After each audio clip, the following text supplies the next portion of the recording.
On the surface, the new Lae City Authority Board has maintained its posture in the face of internal resistance by the Lord Mayor. The issue of contention stems from disagreements over how the financial powers will be shared between the new authority and the existing Lae City Council. Lae City does not have a district development authority. That is why we created the Lae City Authority. It is time to put aside those petty Moravian politics. On the one side, Chairman and Lae MP John Rosso, who has the backing of the Prime Minister and the National Executive Council, is clear on what should be done. The city authority will take over all revenue collection if they sign the MOU.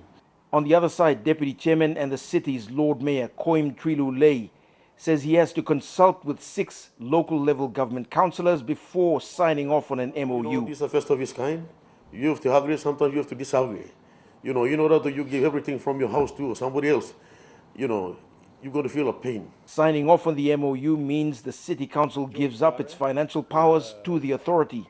If they do not sign the MOU, then the risk is that, one, it'll be harder for us to manage the city, and I will then have to be forced to table to the board that I will have to take it to National Parliament to do legislative changes to allow us to run and manage the city. Nobody's really talking about it, but as much as possible, the Lae MP and most of the board members want to avoid a long, drawn-out, possibly legal confrontation between the board and the Lord Mayor.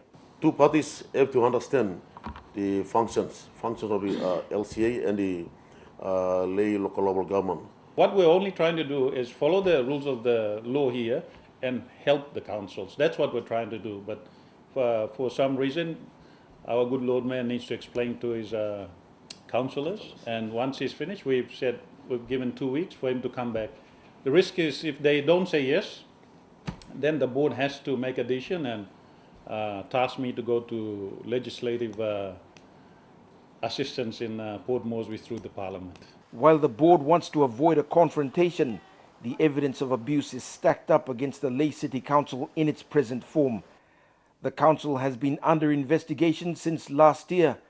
The initial investigation report showed widespread abuse of finances, and in some instances, payroll officers paid themselves unjustified salary advances ranging between 3,000 and 8,000 kina. Scott Waide, National MTV News, Lae.